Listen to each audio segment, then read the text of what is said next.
Un soldato semplice si trova davanti a una commissione che cerca soldati adatti a unità speciali per missioni molto pericolose. All'interno della commissione c'è anche uno psicologo che deve valutare lo stato mentale dei candidati. Lo psicologo si rivolge al soldato e gli dice: supponiamo che tu sia in battaglia e che a un certo punto un proiettile ti stacchi un orecchio. Come ti senti? Il soldato riflette per una trentina di secondi e poi risponde: non vedo più da un occhio.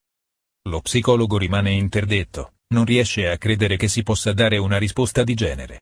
Riflette un attimo e poi decide di continuare sempre sulla stessa linea e pone al soldato la seconda domanda: ok, ipotizziamo che 2 minuti dopo un altro proiettile ti stacchi anche l'altro orecchio.